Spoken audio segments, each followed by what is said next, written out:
низка,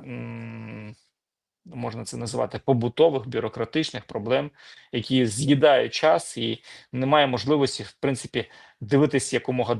далі, тому що є поточні задачі, які вимагає фронт, які вимагає військовий, нестача особового складу на лінії боєзіткнення, нестача особового складу кваліфікована в управлінні і так далі, що призводить до того, що закриваються точково задачі, і намагання втримати фронт не дозволяє нам думати більш наперед. Тому тут більший запит до формування правильного менеджменту, який зможе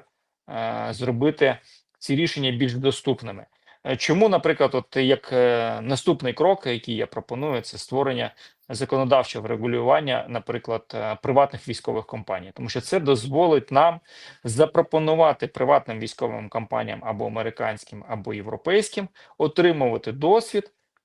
працюючи в Україні. Тобто, коли є на законодавчому рівні